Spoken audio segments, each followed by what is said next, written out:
नहमदुहु व नसल्ली अला रसूलिल करीम अम्मा बाद फ़अऊज़ु बिल्लाहि मिनश शैतानिर रजीम बिस्मिल्लाहिर रहमानिर रहीम। सदर जी वक़ार मुअज़्ज़ज़ उलमा इकराम सामीन मोहतरम अस्सलाम वालेकुम। अवलन मैं आज की खूबसूरत तकरीब के इनेकाद पर अदारा मिनहाजुल कुरान के मुंतज़मीन को मुबारकबाद पेश करता कि उन्होंने खूबसूरत महफ़िल सजाकर उलमा इकराम को मदऊ करके हम सब को मिल बैठने का एक मौका बख्शा। और इसी तकरीब के हवाला से इज़्ज़त माब जनाब प्रोफेसर डॉक्टर ताहिरुल कादरी साहब की उम्र के लिहाज से 2 कम 60 हो जाने से हमें ये खुशी हो रही है। अल्लाह तबारक तआला उनको सेहत बख्शी और दुआ करते हैं कि अल्लाह ताला उनको इस्तकामत दीन और उम्र खिज़ अता फरमाए। ये हमारे लिए बड़ी खुशी का मकाम है कि आज अगर हमसे सुन्नियों से सवाल किया जाए कि आप अपने जमात से हमें एक बंदा दें, एक आलम दीन दें, एक प्रोफेसर दें जो आलम इस्लाम की नुमाइंदगी कर सके, तो मैं यकीनी तौर पर यही कहूँगा कि हमारे पास अल्लामा प्रोफेसर डॉक्टर ताहिरुल कादरी में से ऐसा कोई बंदा मौजूद नहीं है। हम उन्हीं को पेश करें और ये हमारी खुशकिस्मती है।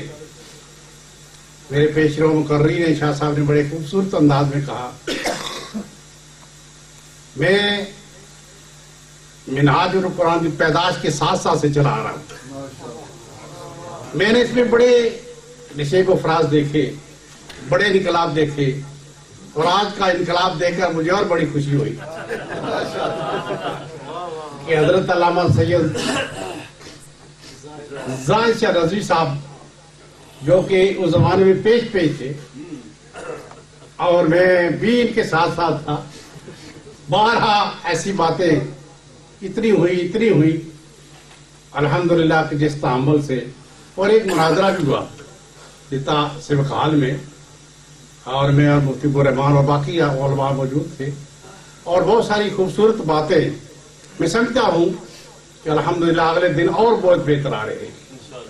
इन तमाम हालात के साथ जिस चीज की हमें अशद जरूरत है वो हमें तावन की जरूरत है। नौजवान पढ़े लिखे साहिब सरवत हज़रात को अदारा मिनहाजुल कुरान की मावनत करनी चाहिए। जैसा भी हो सके इसको मजबूत करने के लिए हमें वो पूरे ज़राए वसाइल इस्तेमाल करने चाहिए ताकि ये पूरी अपनी तवानाई से मुसलमानों की नुमाइंदगी कर सके। और इसमें भी शक नहीं कि आज की बदलती हुई हालात के साथ साथ मरूर जमाना और बदलती हुई दुनिया के साथ हमें आज सबसे बड़ी फिक्र जो इतलाक है और बात लोगों ने लिखा है कि 500 साल होने को है मुसलमानों ने कोई चीज आजाद नहीं की। इल्म साइंस और टेक्नोलॉजी के दौर में अगर आप इस वक्त मुवाजना किया जाए तो मुसलमान कितने पीछे जा रहा है 500 साल में। हालांकि इसके पहला दौर देखें कि मुसलमानों की इजादात जो है वो कितनी है और काबिल रश्क है। और इस जमाने में मैं समझता हूँ कि हमें नौजवानों को इस तरफ तवज्जो देनी चाहिए। और आखिर में ये मैं अर्ज करूंगा, इसी आप जैसा कि बहुत सारी चीजें बदल के सामने आ रही है, हुकूमत बरतानिया ने एक एसोसिएशन कायम की है जिसको कहते हैं मनाब, इमाम मास्क एडवाइजरी काउंसिल। और उसमें उन्होंने तमाम मसाजिद को मेंबर बनने के लिए कहा है और उसके बाद उसके इंतखाब होने हैं पूरे मुसलमानों को। और इस वक्त हमारे पास 4 जमातें जो हैं मुख्तलिफ ख्याल की मौजूद है, जिसमें ब्रिटिश मुस्लिम फोरम जो है ये हमारी जमात है, मुस्लिम काउंसिल ऑफ ब्रिटेन है, अल खोई है और फिर एसोसिएशन ऑफ मुस्लिम एसोसिएशन है।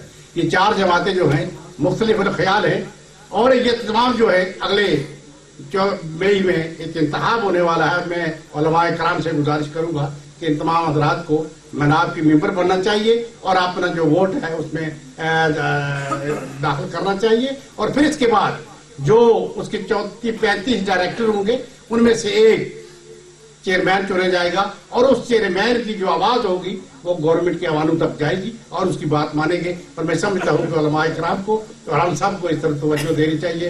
अल्लाह ताला हमें तौफीक अता फरमाए कि हम ज्यादा से ज्यादा इस तरफ तवज्जो दें। उठो मेरी दुनिया के गरीबों को जगा दो, आख उमरा के दर दीवार हला दो, جس کھیت سے دیکھا کو میسر نہیں روزی اس کھیت کے آخوچائے گندم کو جلا دو، وہ ہمارا بلاغ المبین۔